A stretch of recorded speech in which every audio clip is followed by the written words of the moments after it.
Hai Sobat Rebahan, selamat datang di channel hiburan kaum rebahan. Admin akan membacakan kelanjutan dari cerita sebuah novel yang berjudul The Story of Yi-Chen, di mana ceritanya sangat menarik, sangat seru, sangat menghibur, sangat membuat penasaran dari part ke partnya, sangat layak untuk diikuti dari awal hingga akhir. Tetapi sebelum melanjutkannya, pastikan kalian sudah subscribe channel ini dan aktifkan lonceng notifikasinya agar tidak ketinggalan jika admin upload video terbaru. Jika kalian menyukai cerita seperti ini, jangan lupa like. Jika berkenan, share juga ke teman lainnya agar teman lainnya juga mendapatkan informasi hiburan di channel ini. Baik, kita lanjutkan di part ke 236 bertepatan dengan bab ke 1117.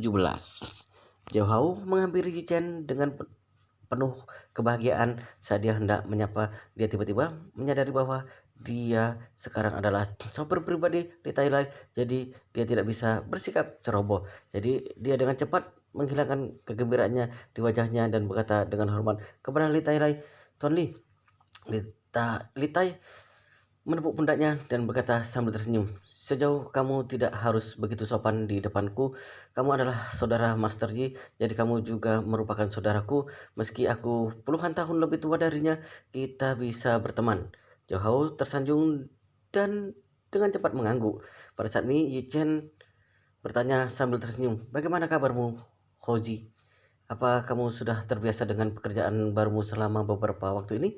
Zhao Hao berkata dengan penuh terima kasih. "Yichen, kamu adalah saudaraku yang baik. Aku benar-benar tidak tahu bagaimana harus berterima kasih kepadamu. Tanpamu, bagaimana aku bisa menjadi Zhao Hao seperti hari ini? Kamu adalah orang yang berharga dalam hidupku." Ijan tersenyum dan berkata, setiap orang akan bertemu orang yang berharga dalam hidup mereka. Menurutmu aku adalah orang yang berharga untukmu, tapi menurutku Bibi Li adalah orang yang paling berharga untuk kita berdua. Sebenarnya kita semua adalah timbal balik. Kita telah melakukan perbuatan baik dalam kehidupan sebelumnya, jadi kita memiliki orang baik seperti Bibi Li untuk menyelamatkan kita dan memberi kita rumah. Mungkin kamu melakukan lebih banyak hal baik di kehidupanmu sebelumnya daripada aku. Jadi kamu bertemu denganku lagi di kehidupan ini dan memberimu kesempatan untuk mengubah hidupmu. Semua hal mungkin telah ditakdirkan. Jadi kamu harus lebih berterima kasih kepada dirimu sendiri. Yuchen tiba-tiba banyak berbicara topik itu sehingga yang lainnya tidak bisa mengikutinya. Saat memanting menatap Yuchen, matanya berbinar. Dia menikmati apa yang baru saja Yuchen katakan dan tiba-tiba berpikir apakah dia menyelamatkan dunia dan kehidupan sebelumnya. Jadi dia memiliki kesempatan untuk bertemu Master Yi dalam kehidupan yang sekarang. Memikirkan hal ini, dia tidak bisa menahan perasaan rumit di hatinya karena dia merasa jika dia menyelamatkan dunia dalam kehidupan sebelumnya, bukankah Xiao Churan, istri Master Ji, telah menyelamatkan seluruh alam semesta di kehidupan sebelumnya? Ketika jauh-jauh mendengar kata-kata Yi Chen, dia sangat tersentuh. Ini adalah saudara baiknya yang tumbuh bersama sejak mereka kecil. Meskipun dia sangat membantunya, dia tidak merasa bahwa dia benar-benar berhutang apapun padanya. Sebaliknya, dia menelusuri semuanya kembali ke kehidupan sebelumnya. Meskipun dia telah menjalani kehidupan yang buruk selama 20 tahun terakhir, dia memiliki naga dan burung poni sebagai saudaranya yang telah menjalani kehidupan yang menyedihkan selama lebih dari 20 tahun. Pada saat ini, Yi Chen melihat waktu dan berkata pada jauh-jauh, "Hauji dan Tuan Li masih memiliki sesuatu untuk dilakukan malam ini. Kamu bisa mengantar Tuan Li pulang lebih dulu. Ketika ada kesempatan di masa depan, aku akan pergi ke kota Hai atau kamu yang datang ke Jinding dan kita akan berkumpul lagi." Mendengar ini, Li Tailai dengan cepat melambaikan tangan dan berkata, "Mas Ri, saya tidak memiliki kegiatan apapun malam ini. Anda dan Xiao bisa terus membincangkan masa lalu. Jangan khawatirkan saya." Ichen tersenyum sedikit dan berkata dengan serius, "Apakah Anda lupa pil permajaan yang baru saja Anda beli? Cepatlah pulang, mandi, minum obat, dan tidur nyenyak. Ketika Anda bangun besok pagi, Anda akan melihat perubahan Anda." Nita Ilai sangat senang di lubuk hatinya. Pil permajaan yang mereka bicarakan ada di saku bagian dalam jasnya. Dia selalu ingin menemukan kesempatan untuk minum pil ini dengan cepat, tetapi dia menyadari bahwa hari ini dia berada di wilayah keluarga Song, apalagi ini adalah pesta ulang tahun Song Wanting, cucu keluarga Song. Jika dia menunjukkan pil itu, para tamu lainnya akan berusaha merebutnya. Jadi dia telah bersiap untuk kembali ke pilanya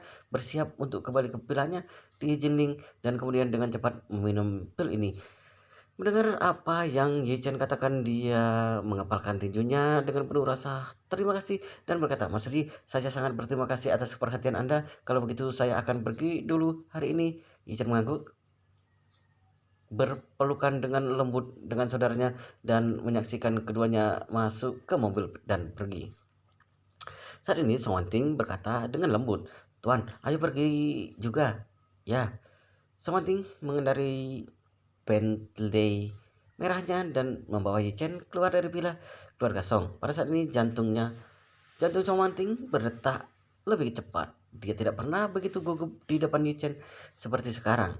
Ada keheningan sesaat di dalam mobil, jadi Song Wanting sibuk mencari topik dan berkata, "Mas Terji, terima kasih banyak hari ini. Saya tidak menyangka Anda akan memberi saya hadiah yang begitu berharga, permajaan." Ye Chen berkata sambil tersenyum, "Sejujurnya alasan mengapa aku memberimu pil adalah untuk memberi Anda kesempatan untuk memberikannya kepada Tuan Besar Song. Dengan pil permajaan ini, Tuan Besar Song dapat hidup setidaknya saat usianya mencapai 100 tahun. Dia pasti sangat menginginkan pil yang kuberikan kepadamu, tapi Tuan Besar Song adalah seorang pria yang memberikan penghargaan dan hukuman yang tepat, serta memiliki cinta dan kebenaran. Begitu dia benar-benar menginginkan pil permajaanmu, dia akan memberimu hadiah yang besar."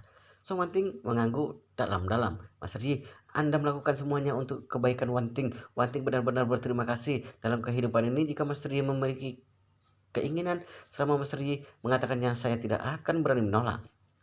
Ichen berkata sambil tersenyum, "Aku tidak memiliki keinginan apapun. Aku hanya berharap kamu bisa menjaga dirimu dengan baik di masa depan." Setelah Ichen setelah itu Ichen menambahkan, "Saya tidak menyangka bahwa Tuan Besar Song akan begitu lugas di pesta ulang tahun ini. Dia secara langsung menyerahkan posisi kepala keluarga kepadamu. Menurutku dia mungkin akan menyelesaikan masalah ini dengan perlahan di masa depan. Sekarang dia tiba-tiba mengumumkannya, itu pasti pukulan yang sangat besar bagi paman dan sepupumu dan bahkan membuat mereka begitu membencimu. Jadi kamu harus sangat berhati-hati di masa depan." Song Wanting berkata dengan sungguh-sungguh, "Master Ji, jangan khawatir. Wanting memahami semua kebenaran yang Anda katakan." Si Chen menghela napas dan berkata, "Mungkin pil permajaan itu terlalu menarik baginya. Jadi Tuan Besar Song memiliki kesalahpahaman. Yang aku khawatirkan sekarang adalah keselamatan pribadimu di masa depan. Jika seorang di keluarga Song tidak puas dengan kamu yang mengisi posisi kepala keluarga sekarang, mereka kemungkinan besar akan menentangmu." Song Wanting tersenyum dan berkata, "Terima kasih karena telah mengingatkan, Mas Ri. Jangan lupa Wanting juga memiliki obat ajaib yang Anda berikan kepada saya di awal. Bukankah itu obat ajaib yang memiliki efek menyelamatkan jiwa di saat kritis?" Ichen bertanya dengan penasaran, "Di mana kamu meletakkan obat itu?" Song Wanting tersipu dan berkata, "Obat yang kamu berikan selalu Wanting simpan di dekat tubuh pribadi saya." Ketika harus mengatakan di dekat tubuh pribadinya, Song Wanting terlalu malu untuk menatap Yi Chen. Sebelumnya, Song Wanting menyembunyikannya pil itu di dalam mobil, tetapi dia pikir terlalu tidak aman untuk memasukkannya barang berharga seperti itu ke dalam mobil. Jadi dia menyimpan di dekat tubuh pribadinya sejak saat itu. Dan karena itu adalah hadiah dari Yichen. Menjaganya tetap dekat dengannya akan memberinya perasaan diperhatikan oleh Yichen. Yichen tidak memperhatikan rasa malu kekanak-kanakan di wajah Song Wanting. Dia hanya khawatir tentang keamanan Song Wanting. Jadi dia berkata, "Oh iya, bantu aku mencari di sebuah giok putih aula Jin King di lain hari." "Giok putih?" Song Wanting dengan cepat bertanya, "Mas Ji, batu giok putih seperti apa yang Anda inginkan?" Yichen berkata dengan tenang, "Giok putih yang paling putih, paling murni, dan tidak mudah kotor. Aku akan membuatkanmu jimat saat itu. Kamu dapat menyimpan di dekat tubuhmu agar kamu tetap aman." Mendengar bahwa Yichen akan membuat jimat untuk dirinya, Song Wanting sangat bersemangat. Dia tidak tahu jimat macam apa yang atau bagaimana efeknya yang akan dibuat Yichen. Tapi saat dia mengetahui bahwa Yichen ingin membuatkan jimat untuk dirinya dan bahkan membuat dengan tangannya sendiri, itu sudah cukup baginya untuk sangat bersyukur. Jadi matanya berkaca-kaca, dia berkata dengan penuh rasa terima kasih, Master Ji, Anda sangat baik pada Wanting. Saya tidak tahu bagaimana harus membalas Anda. Ketika dia mengatakan ini, hati kecilnya juga berkata, jika bisa saya benar-benar akan berjanji untuk menemani Master Ji dan melayaninya sepanjang hidup, saya akan membalas kebaikannya. Namun jika dia mengatakannya, dia akan mempermalukan dirinya yang merupakan nona muda terhormat di sebuah keluarga besar. Ichen sangat cuek terhadap hal ini karena Ichen sendiri adalah orang yang sangat mementingkan cinta dan kebenaran dan menunjukkan rasa terima kasih kepada orang lain. Meskipun Song Wanting bukan penyelamatnya, dia adalah temannya sendiri, teman yang dapat dipercaya dan sangat akrab. Untuk teman seperti itu, tentu saja Yichen akan memperlakukannya dengan tulus. Tetapi bagi Yichen selalu merasa bahwa Song Wanting menganggapnya berbeda. Sepertinya dia menganggapnya lebih dari teman. Dalam hati Yichen, dia mengagumi kepribadian Song Wanting dan perilakunya saat menghadapi sesuatu. Apalagi dia merasa bahwa nasib Song Wanting seperti dirinya. Dia lahir di keluarga yang terkenal tetapi orang tuanya meninggal lebih awal. Namun kehidupan Song Wanting sedikit lebih baik daripada hidupnya. Setidaknya dia tidak meninggalkan keluarganya atau pergi ke negara lain. Karena dia menghargai kepribadian Song Wanting dan bersimpati padanya, jadi Ye Chen ingin lebih menjaganya. Itu juga merupakan perasaan tulus dalam hatinya. Song Wanting sengaja mengendarai mobilnya dengan pelan, jadi dia punya lebih banyak waktu untuk berduaan dengan Ye Chen di dalam mobil. Bila keluarga Song dan Thompson kelas atas, tempat tinggal Yichen terpisah oleh sungai Yangtze yang megah. Jadi ketika Song Wanting berkendara di jembatan sungai Yangtze, dia tiba-tiba menoleh ke arah Yichen, matanya penuh harapan dan berkata, Mas Ri, jika Anda tidak terburu-buru untuk pulang, bisakah Anda menemani saya berjalan-jalan sebentar di tepi sungai? Yichen mengangguk dan berkata, ya. Song Wanting berkata dengan gembira, ye, saya tahu tempat yang sangat sepi dan tidak banyak orang, kita bisa berjalan-jalan di tepi sungai dan menghirup udara segar. Setelah itu, Song Wanting melaju ke jalan kecil di sepanjang sungai. Setelah mengemudi 1 atau 2 kilometer, dia menepi dan berkata kepada Yichen, ada jalan di sana, ayo turun di sini. Yichen mengangguk dan mendorong pintu terbuka dan turun. Sekarang cuacanya semakin dingin, tapi itu tidak masalah baginya. Song Wanting mengenakan mantel berbulu yang merupakan gaun malam elegan yang dikenakannya di pesta ulang tahun tadi. Dia juga memegang tas tangan Hermes merah di tangannya. Hembusan angin dingin menerpanya. Rambutnya yang terurai panjang berkibar menari-nari bersama angin. Beberapa helai sutra hijau menyapu wajahnya, terlihat cukup menawan. Tidak ada orang atau mobil di sini. Song Wanting mengambil napas dia dalam-dalam sambil menghirup angin dan berkata sambil tersenyum, saat masih kecil saya selalu suka berada di tepi sungai. Ketika saya tumbuh dewasa, saya semakin sibuk, jadi saya tidak punya waktu. Lalu dia berkata kepada Yichen, Master Ji, ayo turun. Yichen menjawab dan berkata, ya tapi tangganya agak curam, kamu harus berhati-hati saat turun. Song Wanting dengan malu-malu mengulurkan tangannya yang lembut dan mengulurkannya pada Yichen. Dia berkata dengan lembut, Master Yi, bisakah Anda membantu saya? Jika tidak, saya khawatir saya akan jatuh. Sebenarnya dia tidak takut jatuh, dia ingin mengambil kesempatan ini untuk lebih dekat dengan Yichen. Yichen melihat bahwa tangan batu ini memang sangat panjang dan cukup curam, membentang dari tepi dan sungai. Song Wanting adalah seorang gadis. Jika dia terpeleset dan jatuh, konsekuensinya tidak terbayangkan. Jadi dia mengambil tangan lembut Song Wanting dan menuntunnya dengan hati-hati menuruni tangga batu. Pada saat ini tidak ada seorang pun di sungai. Kadang-kadang ada beberapa perahu dengan lampu menyala. Mesin diesel yang menderu terdengar keras tetapi tidak terlalu berisik di sungai terbuka ini. Setelah sampai di sungai, Ichen melepaskan tangan Song Wanting dan berkata sambil tersenyum, "Tempat ini sangat bagus."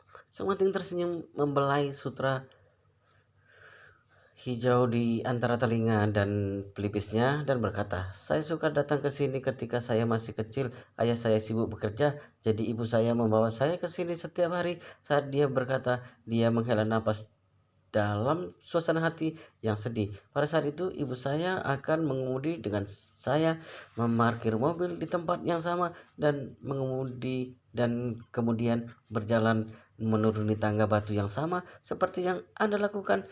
Ibu dengan hati-hati memegang tangan saya. Ichen mengangguk dengan lembut. Ketika dia tumbuh di panti asuhan, dia juga sering memikirkan orang tuanya. Saat masih kecil, dia tidak sekuat dirinya yang sekarang. Setiap kali dia memikirkan mereka, dia akan bersembunyi di bawah selimut atau menangis di sudut. Tapi lama-kelamaan dia menjadi terbiasa. Kehidupan yang keras di awal membuatnya mengerti banyak kebenaran yang berharga. Seperti orang tua yang sudah meninggal, hal-hal yang menyedihkan terjadi di masa lalu, biarlah berlalu dengan tenang. Pada saat ini, Song Wanting yang berada di sampingnya menghela nafas. "Pagi ini saya pergi mengunjungi makam orang tua saya. Saya tidak percaya mereka telah pergi selamanya lebih dari 10 tahun dan saya masih dapat mengingat semuanya. Masa kecil saya sering memiliki ilusi bahwa saya masih seperti saya yang berusia 8 atau 9 tahun." Ichen menertawakan dirinya dan menghela nafas. "Kamu masih bisa pergi mengunjungi makam orang tuamu. Aku tidak tahu di mana orang tuaku dimakamkan sekarang." "Hah?" Sementing terkejut dan bertanya, "Apa Anda tidak bisa menemukannya? Dan apa yang terjadi tahun itu?" Ichen berkata dengan senyum masam, "Ketika orang tuaku meninggal, aku baru berusia 8 tahun. Pada saat itu aku tidak bisa menahan diri. Aku bahkan tidak tahu harus pergi kemana untuk makan. Aku sama sekali tidak memiliki kemampuan untuk mengatur pemakaman mereka. Setelah itu aku tidak dapat menemukan mereka ketika bahkan aku ingin menemukannya." Setelah itu Yichen menambahkan, "Tetapi sepertinya abu mereka mungkin telah diambil kembali oleh keluarga kakekku, tetapi aku tidak yakin tentang detailnya." Somating tidak bisa menahan diri untuk bertanya kepadanya, "Mas Haji, apakah Anda masih memiliki kerabat lain di dunia ini?" Ichen mengangguk, "Ya, tapi aku belum siap untuk melihat mereka."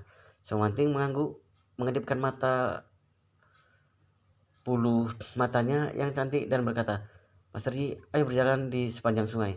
Ya, Ichen langsung setuju dan berjalan berdampingan dengan Song Wanting di sepanjang sungai.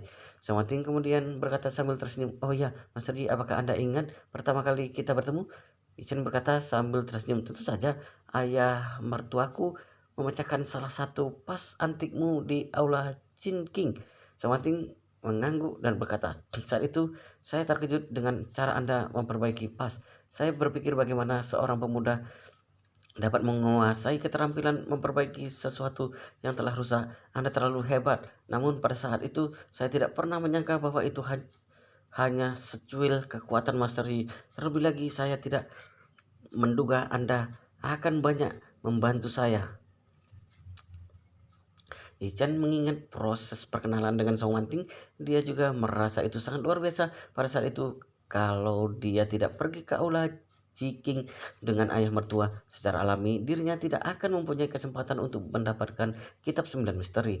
Kalau tidak ada kitab 9 misteri, paling-paling dia hanyalah Tuan Muda Yi, bukan Master Yi. Sekarang dia lebih suka panggilan Master Yi, karena Master Yi adalah panggilan yang dia dapatkan dengan kemampuannya sendiri. Adapun Tuan Muda Yi itu hanyalah latar belakang saja. Panggilan Tuan Muda Yi juga tidak mewakili kemampuannya sendiri, melainkan kemampuan keluarga. Jadi dia merasa semua ini adalah takdir.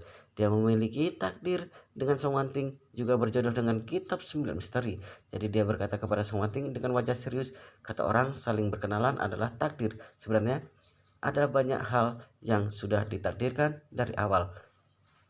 Wajah Song Wanting memerah dan bertanya dengan pelan, "Master Ji, maksudmu kita berdua sudah ditakdirkan berjodoh, benarkah?" "Benar," Ichen berkata sambil tersenyum, "Berjodoh itu sangatlah sulit, jadi harus berusaha untuk menghargainya. Dari kenalan sampai menjadi teman, bagaimanapun juga itu adalah takdir yang sudah lama, bukan?" Sumanting mengangguk dengan ringan dan berkata dengan lembut, "Mas Arji, Anda selalu berbicara dengan sangat misterius. Orang hebat seperti Anda, apakah sangat percaya perihal hal seperti jodoh dan takdir?"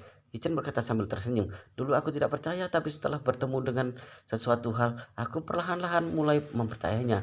Saat berbicara, Ichen melambaikan tangannya, "Lebih baik jangan membicarakan hal ini, tidak ada artinya bicarakan tentangmu. Sekarang kamu adalah pemimpin keluarga Song. Apa rencanamu selanjutnya?" Song Manting berkata dengan serius, "Masih ada banyak orang yang tidak terima aku menjadi pemimpin keluarga, jadi aku membutuhkan waktu untuk terus menstabilkan posisiku sebagai pemimpin keluarga, kemudian akan memimpin keluarga untuk terus berkembang. Kalau keluarga bisa memiliki perkembangan yang pesat di bawah kepemimpinanku dan membiarkan anggota keluarga lainnya menghasilkan lebih banyak uang, aku percaya mereka pasti akan mendukungku." Yichan sedikit mengangguk dan berkata dengan serius, "Pemikiranmu ini benar. Bagi kebanyakan orang, mereka hanya ingin menghasilkan lebih banyak uang." Setelah itu, Yichan berkata lagi, "Sekarang adalah kesempatan yang bagus bagi keluarga Song.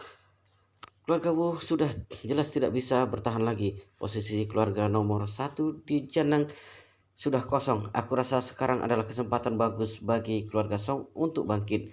Song Manting berkata, "Aku juga ingin lebih banyak keluar selama periode ini untuk melihat apakah bisa memperluas bisnis keluarga Song. Yang terbaik adalah bisa menemukan beberapa mitra yang baru."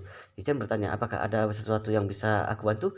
Kalau membutuhkan bantuan diriku, kamu bisa mengatakannya." Song Manting buru-buru berkata, "Mas Ri, Anda sudah terlalu banyak membantuku. Bagaimana juga tidak bisa meminta Anda membantuku lagi. Sebaliknya, kalau kedepannya ada sesuatu yang bisa aku bantu, Anda bisa langsung mengatakannya." Wanting sangat berharap memiliki kesempatan untuk membalas budimu. Ichen berkata sambil tersenyum, "Kamu juga tidak perlu terlalu mengatakan ingin membalas budiku. Kalau kelak aku membutuhkan bantuanmu, aku pasti tidak akan sungkan padamu." Wanting mengangguk ringan dan berkata, "Baik Mas Ri, aku mengerti." Ichen menjawab, "Iya, Wanting, setelah kamu kembali langsung berikan pil permajaan itu kepada kakekmu. Dengan begini, dia pasti akan sangat senang." Song Wanting buru-buru berkata, "Aku mengerti." Isen sedikit tersenyum melihat waktu dan berkata, "Baiklah, sudah larut, ayo pergi.